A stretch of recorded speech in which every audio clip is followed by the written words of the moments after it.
fine. Thank you for joining us this evening on this show, Life Focused. So, on this show, we do bring guests to talk about certain issues affecting our life. And this evening, we're having you to discuss with us some business opportunities that startups should be looking at for after COVID-19. So, after this pandemic, there are some certain business we should be expecting. I personally, I believe there are going to be a lot of business opportunities after COVID-19. So that's why we invited you to come discuss with us some of these business opportunities. But before we go on, sir, we would love you to tell us something amazing about yourself. Tell us about yourself, sir. Okay, I can only tell you about myself, but whether it's amazing or not, it's up to you to Yeah. connect. Yeah, All right, no because problem. something I have known about myself can no longer be amazing to me. It's just normal because I'm the one that went through the experiences.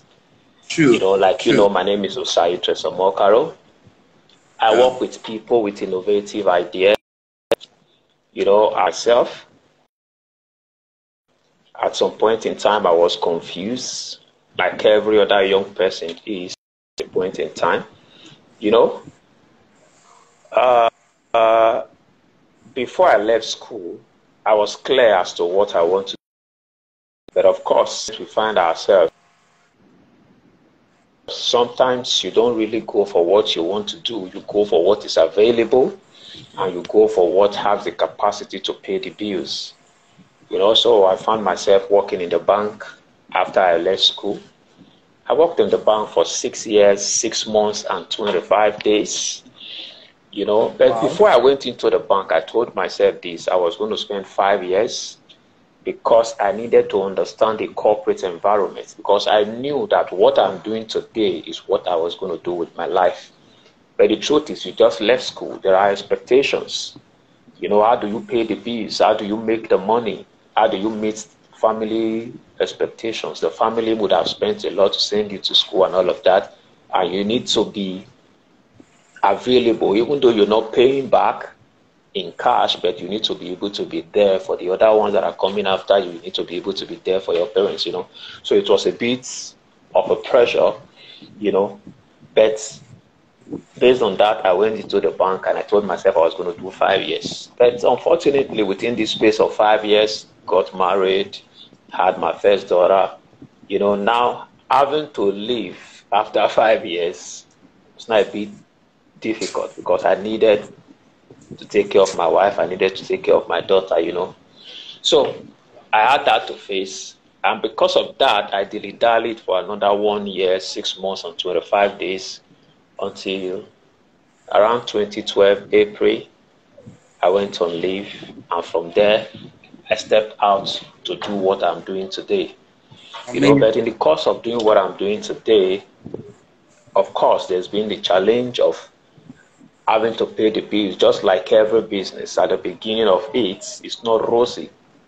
It's not rosy at the beginning of it. But one of the things I've come to find out by experience is that anything your hand finds to do and you are able to give it all of the attention, in a long run will definitely pay off. But in another 2 years, 3 years, I could begin to now earn, sometimes in one job, in one offer, what I used to earn in a whole year while working in the bank. So for me, it's been a rosy deal. I've been able to set up businesses and I've helped a lot of other persons to set up business. So today what I do is that I work with people with innovative ideas. I work with existing businesses. I help them take a deeper look into their ideas. I help them to structure it so they can hit the market running. I help people source funding for their business, and that's what I do. I'm happier now. I have more time for myself. I earn much more than I was earning while I was locked up in the 9 to 5 job. So I just think that I thank God for giving me the Thank wisdom to weather the storm. So that's it. Thank you very much. So I believe those of you that are startups listening to this show, you can see that you can't get it off fist, but along the line, everything will fall into place. Okay. Secondly, I That's want it. to ask, sir, can you please share with us some of your and of course somehow you've touched some of your entrepreneurship journey, but I want you to share with Okay. us how has been your entrepreneurship journey? How has it been when you move from the bank sector into the business completely? Like when you started your own business, how was it like? What was your story? What story do you have to share with us as regarding your entrepreneurship journey? Okay. Okay. If there's anything I want to tell anybody about entrepreneurship, is the fact that money is not the first thing to focus on. Focus first of all on learning. Learning, because the beginning is never going to be rosy. By experience, I tell people today that the best time to start a business is when you don't have the money. Because if you start when you have the money, when you lose, you also lose big. You know, for instance, 2012, I resigned, but of course, that same fear of, where do you start from? I joined my friend to help to manage his own company, you know, for a meager pay of 40,000 naira a month. You know, I did that for another 2 years, you know. Then I finally summoned the courage in 2014, towards August, September 2014. I stepped out to do what I'm doing now. The beginning was rough. The beginning was rough. I remember I lost 10 million naira to lack of knowledge. You know, all of that is wrapped up in my book that I'm releasing very soon, you know. But over time, from that 2015 down to 2017, because I was able to acquire the knowledge, especially the knowledge of business documentation, which is actually what I do. Because part of what I've come to find out in business is that when you are able to structure your business, especially when you are able to document your business, access to funding becomes easier. Because one thing that happens is that in the process of documenting your business, you learn a lot about the business. For instance, one of the services I offer today is business documentation. Writing a business plan, pitch deck, proposals, various business documents. And all of these documents have a way of helping you deep think into the business. You know, so because I've been able to structure my business and put it on a paper, I was able to attract the Tony Elumelu Foundation Fund of $5,000. You know, and spiral down to 2018, I was able to set up a second business, which is functioning in the waste management sector. And that in itself also attracted its own funding. You know, I could say the biggest reason why I could attract this funding was because while the business is still in my head, I'm able to put them in a document. You know, in this course of all of this, I attracted stuff like a full scholarship to go study at the Enterprise Development Center, Lagos Business School. You know, I got free offices, you know, and a lot of free other supports. I was able to compete for various grants and pitch competition. Some gives you access to trainings. Some give you access to free space to operate from. Some give you access to funding. You know, I could say I was able to attract all of this because I focused on knowledge. And at the beginning of all this, the money wasn't coming. That's why I started by thanking God for giving me the wisdom to stay put. Because what happens in a period like that is that people veer away and want to go for what can pay the bills. You know, so I think that has been my journey, and it's not been a rosy one, but I'm happy I stayed the course. And my experiences have been able to help a lot of other persons stay the course and achieve success in their business. Okay. Sorry, so let me ask. What your first funding? How were you able to raise your first funding for your business? Okay, like every business, your initial funding. When I say funding, I'm not talking about what you get from others. I'm talking the initial funding that must run your business must come from your pockets. People ask me this question, hey, but I don't have money. No, you can't say you don't have money. As far as you can eat, as far as you can wear clothes, the same place those monies come out from, that's where you start to fund What happened in life is the fact that we all have money. It might not be enough. It might not be the amount you need.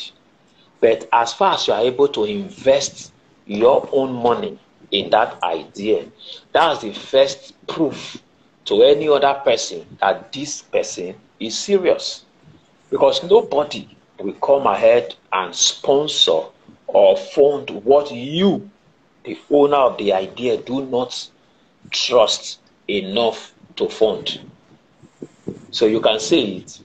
You must be the first person to start to fund your idea. Every other person will only come to after you have started. So the first funding will always come from your pocket. And like I said, those first set of money that came in, I invested them in learning. And when I learned, I focused on learning business documentation because I've always known that I want to consult for businesses. Even when I went into the bank, I told myself I need to understand the corporate environment. Because when I want to consult for companies, the questions people want to know: who is he? What is his background? Where does he get this qualification? What's his experience? What does he know that he wants to share with us? That was the primary thing that led me into the bank. Even the person who interviewed me before I entered the bank, I remember sharing that with him, that this is the reason why I'm coming. So I spent the first set of funding investing in myself. Then when I got that, the knowledge I have, I was beginning to chunk it out to raise money. I was now beginning to help people write business plan, develop other business documents, and in the course of that, 2015, Tony Elumelu Foundation launched the opportunity to get into their incubation space and get funding for $5,000. From that 2015, I started helping people to fill. 2015, one of the persons I assisted got the funding. 2016, another got it. And all of these times, I also applied for myself, but I never got it. Until 2017, I got selected. So that's why I tell people that those times, I really felt discouraged. Don't get me wrong. I felt discouraged that, how can you write something for yourself and for others? They are getting the funding, you are not getting it.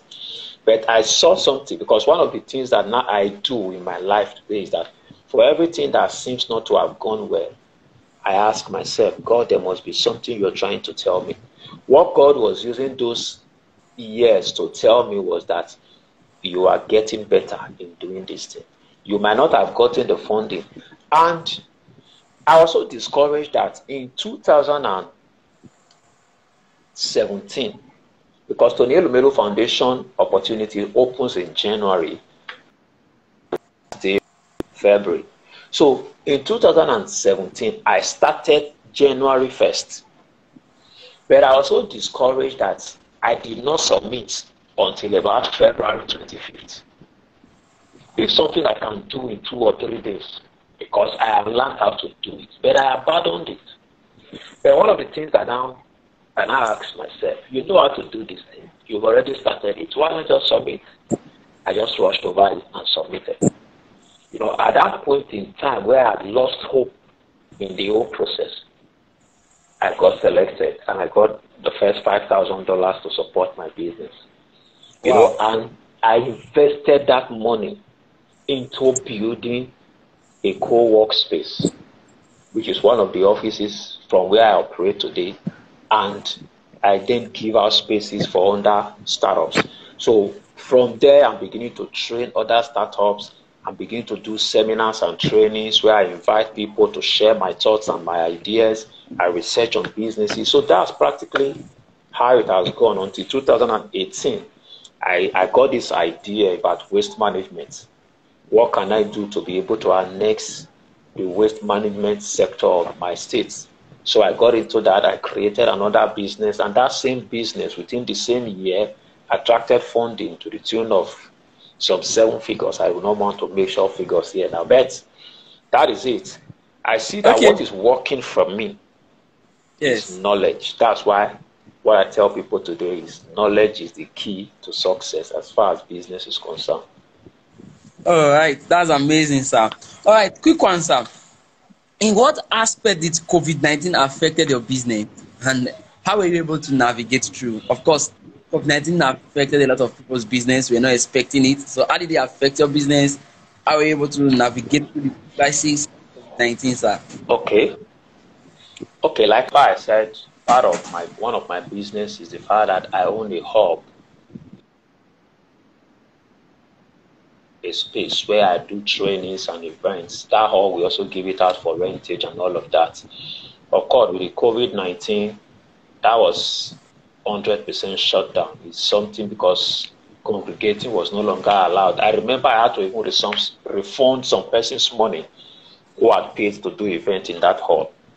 You know, that one affected us. And the other stuff I do has to do with trainings and all of that. Of course, with ease, we could just move that one virtually. Even though at the beginning, it was dilly-dallying and all of that. So I could say COVID-19 affected me in those few ways. But I could say COVID-19 also pushed me to do some of the things that I could do that I never wanted to do at that time, thinking there was still time for it. You know, I was organizing trainings, I was organizing seminars and all of that. But today, those trainings and seminars, I'm building them into courses, which I do once and keep receiving money from it. I just authored a book, which I'm already selling, where I put all of these experiences into the book. The book is focused on how to fund your business ideas. You know, these are things that I knew existed. These are things I knew I needed to do. But because everywhere was still open, the running around will not make you settle down. But COVID-19 made it compulsory for us to settle down in one place. And some of those thoughts are beginning to get attention. I will say for me, I can't rule out the fact that COVID-19 had its impact. But just like a mindset I have come to own, looking for the positives within every seemingly negative situation, I could say COVID-19 came to me as a disguised blessing. Yes, the only bad thing I could say is happening from COVID-19 is the fact that people died. It's a sickness that we don't pray for. But of course, there is always, the Bible said, all things work together for the good of them that love him and accord according to his purpose. So I think that COVID-19 ended up working for my good, you know. So that's that for me. So that means that you believe that COVID-19 came with certain business opportunities for, Of course. Sorry. Can you list some? COVID-19 came. Can you If list I some? can list some. Yeah, is there any opportunity you think COVID-19 really came with as a disguise? Like, is there any business opportunity you think it was not existing before, but now COVID-19 came in, so those opportunities are open? One of the things I try not to do is to list investment of opportunity for people to go invest in. Because if you have read that book, The Richest Man in Babylon, the strategies for investing remains the same. You know, there are things that don't change. Truth, there are things that don't change. COVID-19 or no COVID-19. Investment is good. Investment is good. But the best investment is investment in yourself. If you listen to all of my emphasis, since I've always talked about how I invested in knowledge, how that knowledge keeps giving me more money. If you talk about investing in shares, majority of the people investing in shares are looking at the stock exchange every day. But the real players understand the markets. They don't wait for the stock exchange result that you see on newspaper to make their decisions. So if I tell you invest in shares, I'm pushing you back to saying study shares, stocks and shares. Understand what is happening there. Is it Forex? If you talk about Forex, people are making billions and billions from Forex trade. But should I then say go and invest in Forex? If I say so and you take that from me, and you see somebody advertising forex trade tomorrow, you give him your money, you cannot say you have invested in forex, because every mistake that person makes is going to rubbish you. But when we're able to look at all of this and say this is where we should invest, there are a few things that don't change. But what I would say is that invest your time. First, find out what you love to do. One of the things I come to realize in life is that the best, the most, and the wealthiest people on earth get paid for doing what they love doing. Sometimes I see you and your passion for agriculture.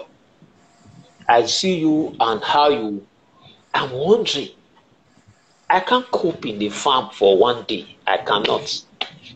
But you do that as if you are drinking coffee. It's not only a passion, it's just something that resonates with your makeup. So nobody is going to tell you now, don't invest, leave farming, come and do this. But the truth is, if we say let's drill it down, I would say invest in necessities as opposed to luxuries. Necessities. For what you're putting your energy in now is food. Yes. If the logistics and the market is right, you can hardly ever make losses investing in agriculture. I use that word, if logistics and the market is right, because sometimes a lot of farm produce come up from the farm that cannot find its way to the market. That's why I talked about that word, logistics. But if you're able to get the logistics and you're able to get off-takers who can off-take your produce, you can never run at a loss in agriculture. So I can still advise people, take a look at agriculture. Agriculture is a necessity. If you take a look at people like the Dangotes and all of that, check all Dangote's businesses. Dangote focuses on necessities. There's no family in Nigeria that doesn't use salt. There's no young person in Nigeria whose aspiration doesn't include owning a house. And these are things that Dangote's investment is in. If you give every Nigerian today 20 million naira each, I can assure you in another 1 year, 18 million from all our money will go back to the Dangotes and the manufacturers of building products. Why? The housing sector is so wide that everybody wants to own their own houses. So someone who has positioned an investment in such a sector is making it. If you are in Benin City, just the same way I know it will be happening in other cities, logistics is staring everybody in the face. There are a lot of investment going on in logistics because these food items and every other thing, while the lockdown rages, there were still movement for some things, for food items, and people are placing order. I was reading today that even the Corporate Affairs Commission is already looking at the possibility of enlisting some logistics company. So when you finish registering your company, the logistics company does the delivery to you at home. Wow. So these are things that the issues around COVID is unearthing. What I will always also tell you is that you can't rule away knowledge. You can't rule away knowledge. Study, for instance, COVID-19 is a health-related problem. If you're investing in anything that could help young people, that could help Nigerians, that could help people to build their immune system, if you are investing, if you have that medical background and you are able to create something that could help people build their immune system, of course you start to make money. But outside all of this, if we say let's talk about investment proper, so if we say let's deal with the issue of investment without necessarily saying invest in this or this, the question is, first, what's the best use of your money per time? Now I have money, I'm thinking of investing. You must ask yourself this question: what is the best use of my money? For instance, you're owing, or you have a loan in the bank, and you are paying 20% per annum for that loan, 30%, 35% per annum. The best use of your money could be to pay off that loan, rather than take your money and put it in an investment that is giving you 15%. I don't know if we can reason with that. You put Yes. your money in an investment that is paying you 15% per annum, and you are paying 30% for your loan. Is the best use for your money at that time would be to go clear up that loan, so you can save those interests you are pumping in that business. Then the second question you need to ask yourself: what is my objective? Why do I want to invest? Do I want to do I have do I want to invest in low risk income? Because if I say put your money, there are one thing about investment is that the lower the risk, the lower the returns. True. The lower the risk, the lower the return. If you need huge money, whatever investment you're going to put the money in, you should know that that is going to come with a lot of risk. So by my experience in all of this, what I tell people is I may not tell you what to invest in or what not to invest in, but I can tell you signs to watch out for Okay, an good. investment. There are a lot of investment opportunities springing up now. People tell you to invest in cryptocurrencies. People tell you to invest in forex. People tell you to invest in this. Some are doing network marketing and all of that. A few signs I will ask you to watch out for. Watch out for signs of desperation. Okay. Signs of desperation. There are investment opportunities out there that keep giving bonuses to attract new people to come on board. And they are paying unreasonable profits. Some even pay as far as 25%, 30% per month. Most of them will tell you they are investing in forex trade, they are investing in this, they are investing in that. Please be very careful. That inflow is extremely high. Then second,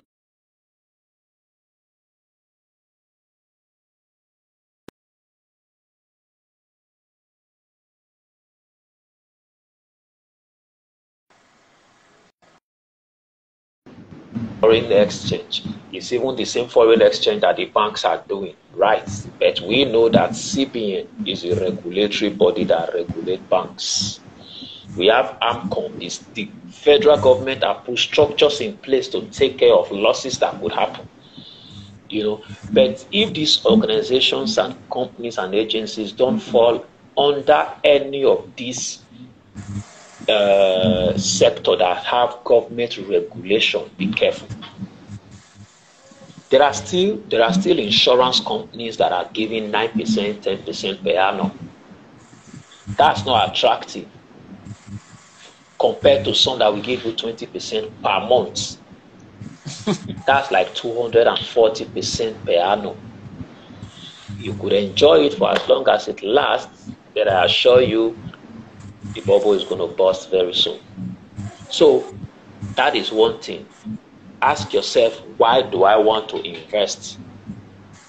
What are my objectives? Am I investing towards a project?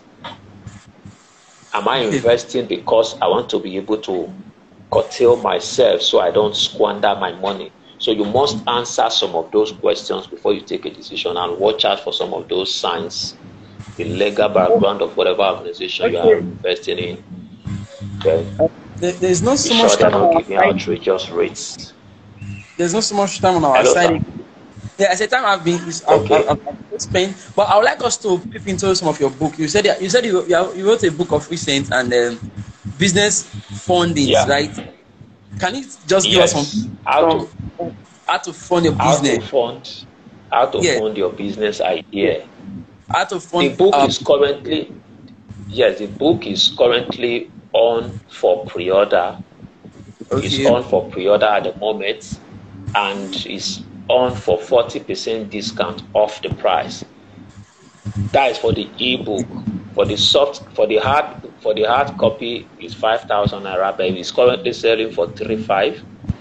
But for the soft copy, it's 3,500, but it's currently selling for 2,000. And that is going to linger till October 1st. Okay. That's So going is to it? linger till October 1st. Can you just give us, like, let's say, like, 2 ways to fund our business ideas? Like, what are the 2 ways? Just list like two from the book. I mean, from your own book. Just give us a peep into the book. Like 2 ways. Is it possible? Okay. I think it's part of what I've also even talked about since. Okay. I'm trying to type on the comment section to type the link for the book. Okay.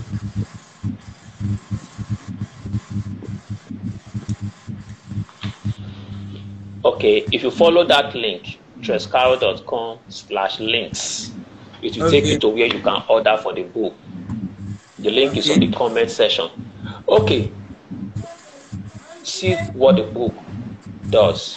The book takes us from first, documents the idea. Okay. In fact, on Sunday, I have a webinar that is coming up where I'll be talking about how to raise capital for your business. I'm going to be teaching from the book. Let me also put the link to that webinar so that we can join that webinar. It's going to, but for those who want to just buy the book directly, sorry.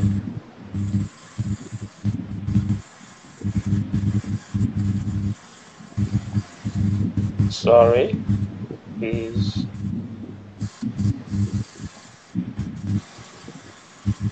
Okay, that's the link for the webinar. Right. If you follow that link, you will be able to register for the webinar and join us on Sunday evening. So the first thing to do to be able to get funding for your business, first, document that idea. In that chapter 1, when we talk about documenting the idea, we talked about 6 different documentation that is required for a business. We did not just only itemize them, we gave details of how to implement them. Okay. From pitch deck to business plan to business brochures to proposal writing and all of that. We itemized 6 of them. Not just we talked about them and how the steps, feasibility studies and all of that, the steps to writing them. We have all of that in chapter 1. Then in chapter 2, we talked about legalizing the idea. Because no investor will give you money for a business that is not well documented. No investor will give you money for a business that you have not done the legal aspect of it.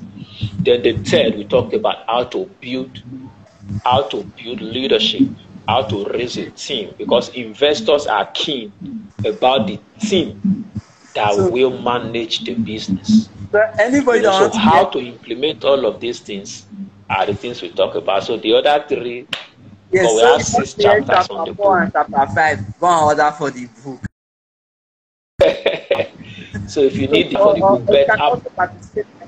book, join this webinar on Sunday. On Sunday, yes. I will teach on Sunday. I'm going to teach about the entire 6 topics. Then, okay. So I'm also thinking I could give a bonus that day.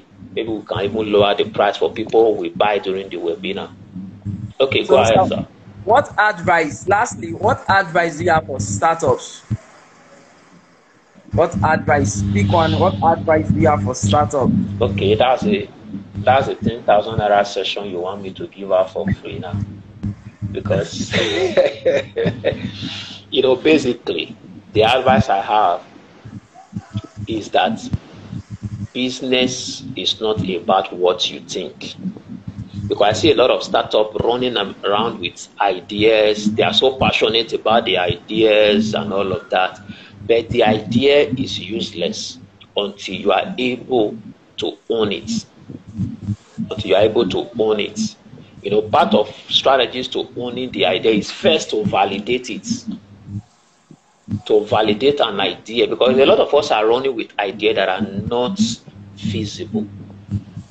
That's why we have what we call the clarity session. In that clarity session, we spend 1 hour together. When we look at your idea, we x-ray the ideas. If we see that it's not something feasible, we look at strategies to make it feasible, to make it better. You know, if there are times we do strategic sessions like that and the idea is totally discarded. I told you about the idea that I got funding for waste management. I sat down with an investor and we took a deeper look at the idea and we changed it totally. And we had to focus it different from what I had in mind.